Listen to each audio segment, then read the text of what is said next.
Morning, everyone. People are just starting to come into the event, so thank you very much for joining us. I don't know how many people we'll have online this morning, but we had about 40 people sign up, and welcome back to another ConstructionCast. Really grateful this morning to have with us some of London and surrounding areas leading lights in the world of environmental science and sustainability. So we're going to talk today about biodiversity net gain. And I had to think about that then because it's just got BNG on my screen. And I was thinking, what does it stand for again? So biodiversity net gain, something I'd not heard of at all until a few months ago, I think, but which now seems to be gathering momentum rapidly. The law changed earlier in the year, so it's all the rage, particularly in the world of housing development and planning and things like that. We've got three brilliant speakers, most of which, this is a little bit like lockdown. One of these people I've never met in real life at all, and I've only ever seen on a screen. The other two I've met briefly in various scenarios and situations, but really grateful to Amelia, Rhys and Marta for joining us. Amelia is a environmental science graduate who graduated a few years ago now from Newcastle University. She joined the firm Desimone, works with technical expert witnesses on engineering disputes, but is also a sustainability consultant for the business. As I say, specialist environmental scientist, so really good to have you with us, Amelia. Rhys Williams is from Civic Engineers. I've got a bit of a soft spot for Civic Engineers because from a marketing perspective, I always like the things that they do. They seem to do some really interesting stuff. I've done a lot of cycling, and a few of the guys at Civic Engineers do a lot of cycling, so there's that side of it as well. So they're a nice firm to know, particularly if you ride a bike, because they do things like that. However, Rhys is a civil design engineer with broad experience, got his MSc when he was working up in Norwich for another firm. One of the many things that he's focused on since joining Civic Engineers is sustainable drainage. So we'll have a bit more of a chat on that soon. And then finally, last but not least, is Marta Holton. And I didn't get a chance before we started just to double check what her job title currently is. She's been promoted recently. Remind us again, because I've completely forgotten. Where are you now in the system? I'm a director of architecture at Ingleton, Stuart. Thank you. That's it, director of architecture. I didn't want to get that wrong. So Marta's director of architecture at Ingleton Wood. Ingleton Wood corporate members and friends of ours from Constructing Excellence out in Essex, which is where I live. We set up just a little plug for Constructing Excellence. If you're based in the Essex area, we've got this newish group now. It's about 18 months to 2 years old. And we've got lots of members, lots of exciting things going on. So Marta's a member of the group there, and I've met her at some of our events that we've organised.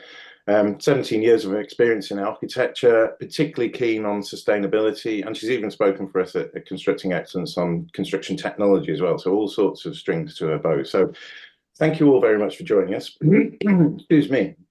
So quickly, we'll go into the questions. So we've got a few questions for you. If we start, Amelia, with you, my question for you would be, what are the new rules and how did they come about? What's the background to the whole requirements for BNG? Yeah, so to start things off, the new BNG law came into force February of this year, so it's quite new. And this means that developments have to have a 10% increase in biodiversity in comparison to the pre-development conditions. So obviously biodiversity is something that is, it's quite broad. It's very interconnected, and to be able to quantify that's quite difficult. But the UK government has been able to come up with a statutory biodiversity metric to be able to quantify and put a percentage on increase. So they've done that, and once planning permission has been granted, the BNG plan, along with that pre-development value, gets submitted to the local planning authority for approval. So what are the three options? There's on-site gains, off-site gains, and offsetting. So on-site gains is essentially enhancing biodiversity on-site. This can be through things like green corridors or pocket parks, or perhaps even making artificial ponds. Off-site gains is essentially the same thing, but off-site, usually within the same area, under the same local planning authority. And the last one in the hierarchy is offsetting, and this is where essentially it's when on-site gains or off-site gains are not feasible, and developers can buy biodiversity units from landowners to sort of make up that percentage.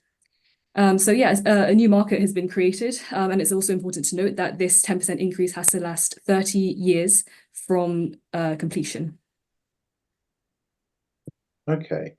And are the rules the same across the country, or do different authorities implement different rules in different ways? How does it work? Is it all straightforward and uniform? Yeah, well, I mean, there are the local planning authorities do have some enforcement powers, so they decide how to impose planning conditions. They can add in additional conditions relating to BNG. So, for example, in Guildford and in Brighton, those local councils they're requiring greater than 10% increase. So, in some instances, you do see councils really raising the bar, which is great.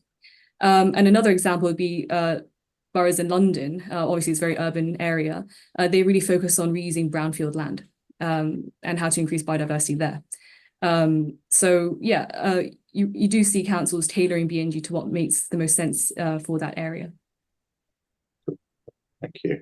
Yeah, it's interesting. We have just around the corner from me is an estate that they call the East Ham Estate, I think it is. So it's a little pocket of East London in Essex, and just a few months ago, we went for a walk through there, and I saw them installing all of these little pocket park things, and I was like, ah, so it is happening, and it is all over the place, and they're really incredible. They look good. They changed the sort of dynamic of the area, what was a kind of fairly, shall we say, yeah, what's the word? Can't remember now. But kind of quite not the nicest, prettiest part of town.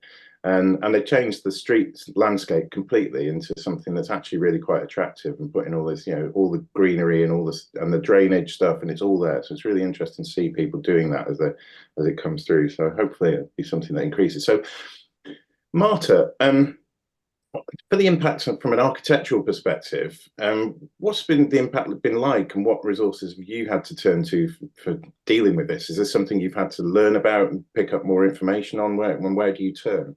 Absolutely, that's another thing that we had to learn about, and first of all, we have to have the understanding of the process and what's required, so we can then advise the clients. And then further interpret the data and how that impacts the design. So, the impact on the cost of the project, we need an ecologist to undertake those assessments, how it works in practice. So we need to explain to the clients, you will need to appoint an ecologist to provide the BNG biodiversity net gain calculations as part of the planning process. We need to understand the site and what we can achieve, as Amelia said, on site, because that is really the first thing we would be looking at, trying to achieve that 10% increase on site. But it's not just the 10% increase, it's the reprovision of what's lost in the first place, and then 10% on top at least. So trying to explain that it's not 10% increase. If you're going to lose X amount of biodiversity, you have to first provide that and then provide the extra. So the impact on the design has been quite significant. And of course, the impact on the program, we are waiting at the moment 2 weeks to get a quote on some of the projects. We've teamed up with lots of landscapes and ecologists to get those biodiversity net gain calculations done for the clients and for the sites that were already going into planning, because the planners really do not want to now condition this. They're trying to push for upfront submission, so that form parts of the validation for the planning application. So the impact has been quite significant. And also the understanding of if we can't be provided on site, the next option is trying to provide it off-site, which we work with lots of local authorities. They have other land, but you need to go into a legal agreement and Section 106 agreement for that. So the time scale for the delivery again of that's expanding quite significantly, or you do need to pay. So the impact on the cost again. So there has been a lot that we needed to understand and how it impacts us. And we work really closely with our in-house planners. We work really closely with planners on other projects, where planning consultants where we try to come up with the strategy upfront for the client to give them the best outcome and possibility. But there, that's the legal part of it, and it's there. And there's a reason for it, as you said, the impact and benefits on health and well-being and on the climate change and placemaking. It's fantastic. What the outcome of what we need to do is brilliant. That it does definitely improve the outcome of what we're designing. It's just being able to then work with the clients to mitigate the risks on the projects and on the cost. It's important. Interesting. Yeah. Because it sounds that's not something I thought about, is the additional cost and time, particularly the time element. Because of course, if you're doing all of this extra assessment, so does that put any clients off? Have you had clients who just gone, oh, we're not doing this, and just not bother with the project? Does it ever make them unviable economically, or is that not something that you've seen? It certainly has had an impact and made people think. So on big scale projects, we are talking a lot of money to provide, and the time that some of the project has been delayed upon are putting the whole delivery of the project at risk. We haven't had anyone really pulled out of the project because of it yet, so we always try to find the right solutions and consider various options. We also consider options how we can integrate biodiversity to projects, green roofs, green elevations, all sorts of things that we can try to push forward into introduction of habitats into the design. So we first thing that we try to do is work with the clients to try to mitigate the risks so that projects are not fully, dismissed. Yeah. Okay. Brilliant. Thank you. Right. So into the technical stuff and the techniques and what practically happens, Rhys, what methods are available from your perspective as an engineer, and what the big thing that I know whenever I speak to Gareth at your place, he's always on about SUDs. So tell us a bit more about SUDs, and are they the pure answer to the problem, or is it a combination of lots of things? Yeah, so I really feel at the moment as consultants, architects, engineers, developers, and just generally people who work in the built environment, we are having to work harder than ever, or it feels like I do anyway, to make developments viable. And with us having to work harder, we have to expect our designs to work harder. We need our design elements to be as multifunctional as possible, serve as many different functions, and provide multiple benefits. And we see it all the time. I think Marta touched on it there with rooftops. They can be anything from amenity spaces to M&E spaces, to solar panels, green roofs for planting, blue roofs for holding water, or sometimes they have to do all of the above, and we have to fit it all in. So why not do this at ground level? Well, that's what we've started to really focus on. And sustainable drainage, and in particular, nature-based solutions, can offer us the perfect way of wrapping up this multifunctionality into single elements. So when I talk to most people about drainage, they typically think of the drainage coming off of their house, a rainwater pipe which disappears into the ground and somehow gets into the sewer and disappears somewhere else. And I think what I call pre-BNG design, that sort of evolved into the rainwater pipe, into a below ground pipe system, and then somewhere there's a storage tank which slows the water down, and then it disappears into a sewer.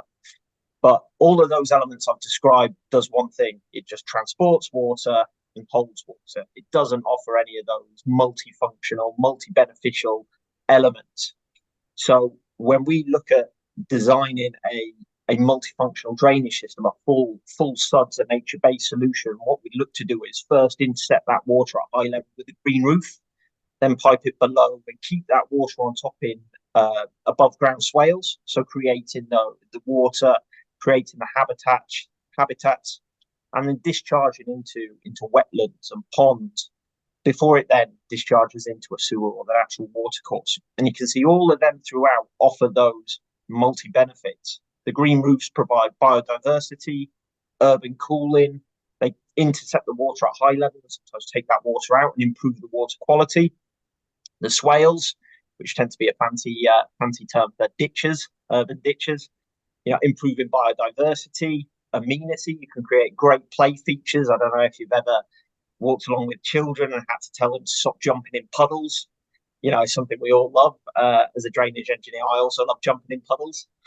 Slowing the flow, holding that water storage and improving the quality of water. You know, we're seeing it with highways runoff, really taking those suspended solids and hydrocarbons out of there. And the wetlands and ponds, biodiversity, they're a key factor in increasing the BNG for the site. Again, amenity, the water storage and that water quality improvement. So each one of these elements can do 4 or 5 different things in one go. And, you know, at the end of the day, we all know cash is king. So when we are able to offer financial incentives to clients, they tend to prefer that as a bit more of a carrot rather than the stick, which is the planning requirements.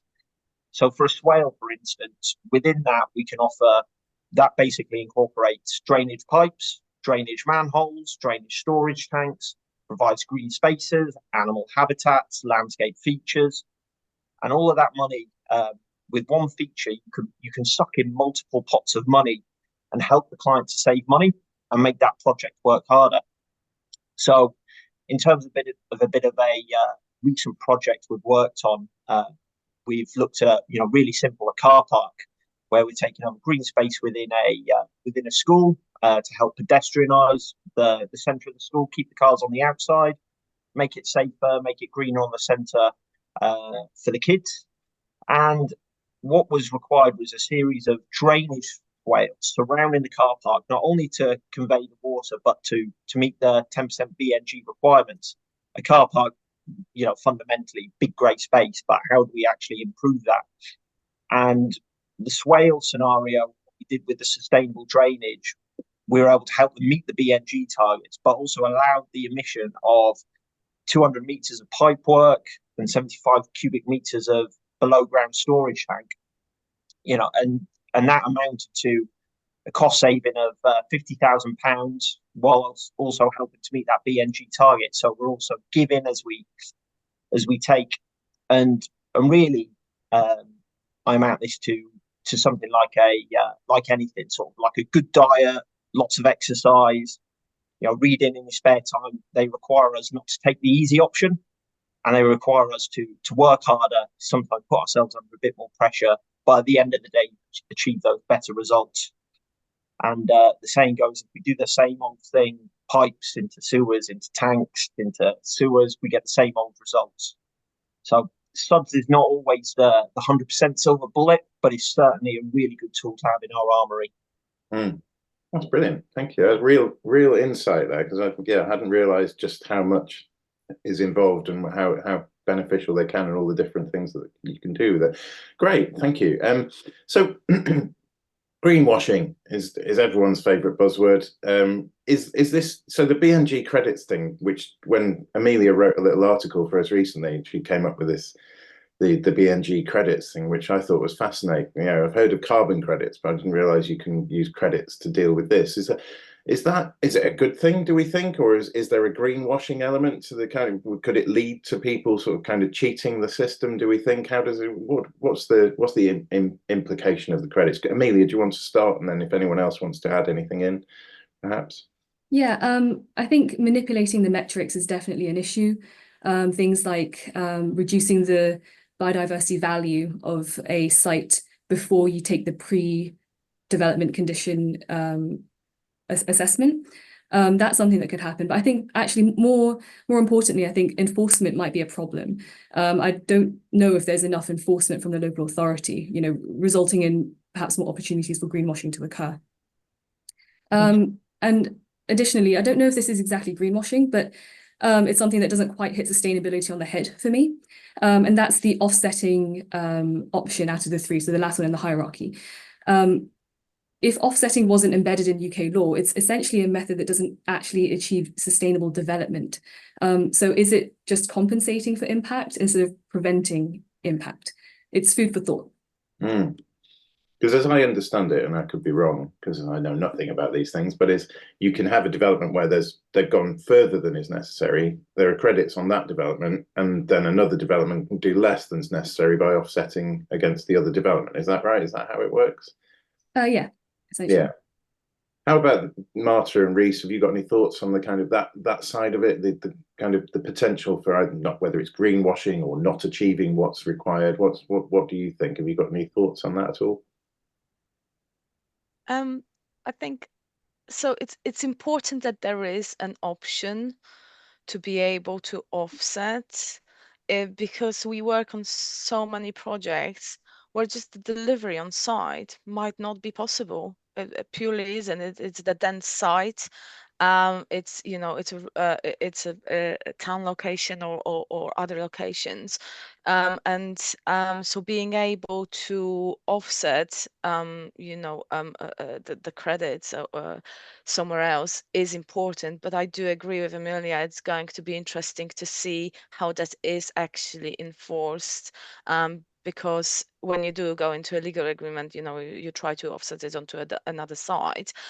You've got that agreement. If you pay for the credits, is that actually going to happen on another side? How is it going to be enforced? It's going to be quite interesting to see. So yeah, but it is important that that option is there. Otherwise, it will jeopardize a lot of development. Whole thing. Yeah. Okay, cool. On the regulatory side of things, so how does BNG fit with the existing rules that were already in place? And are there any conflicts? Has this complicated the kind of legal and regulatory framework of how you work at all?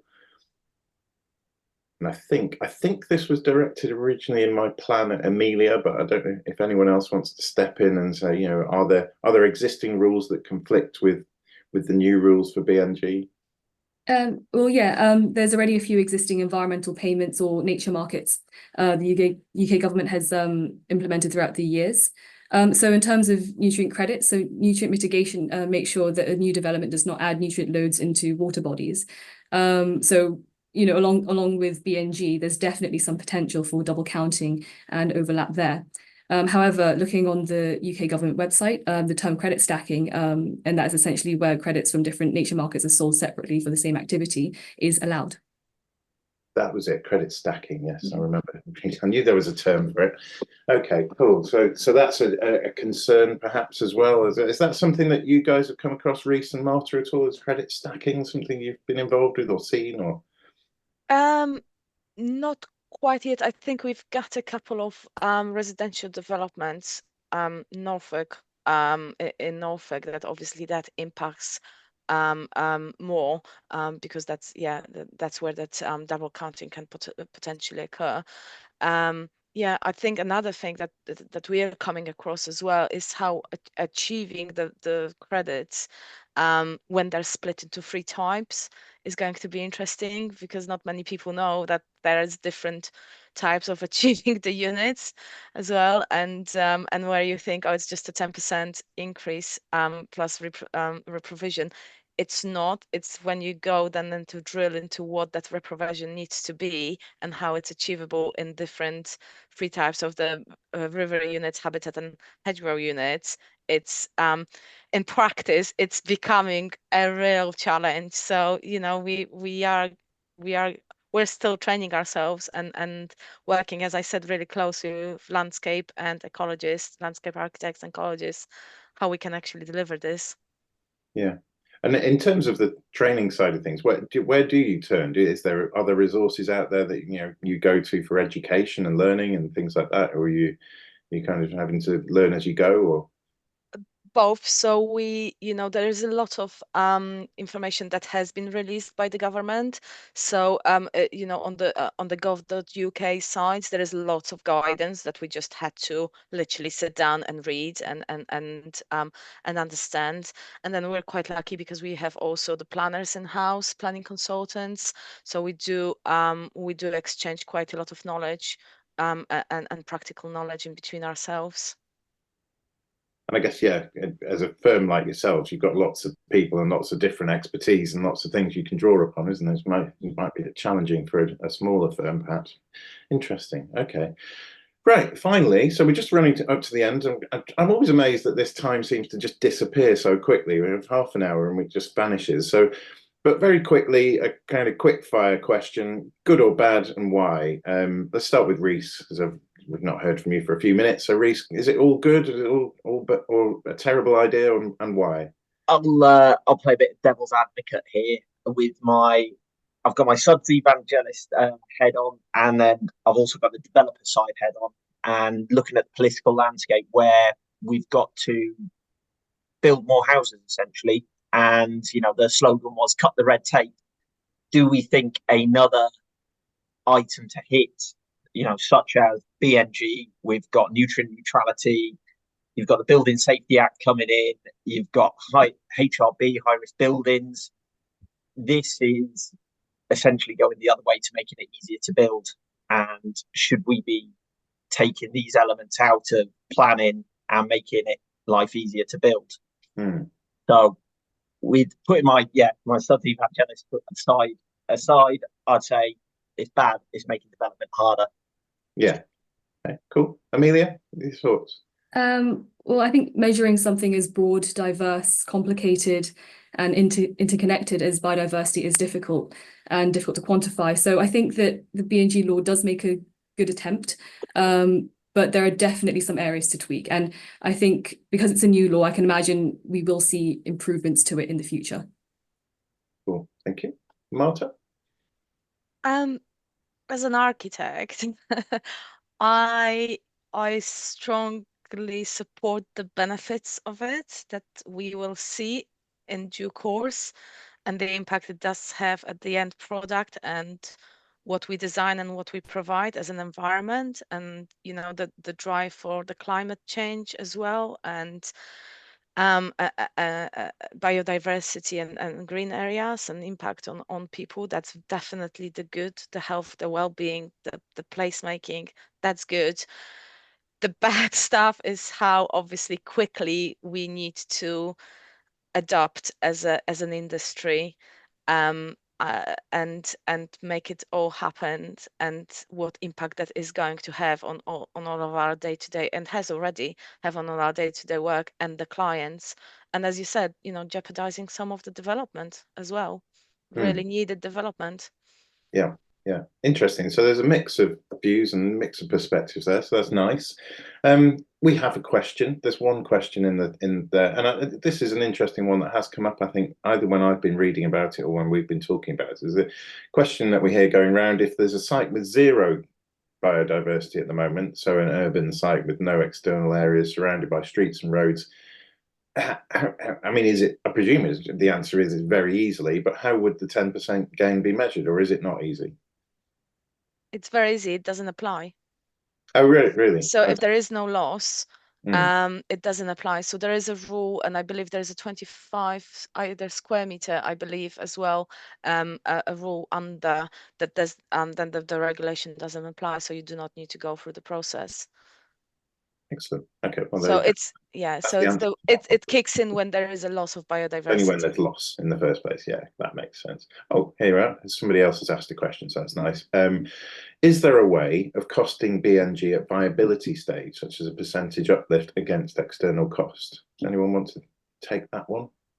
Yes. It's a simple answer.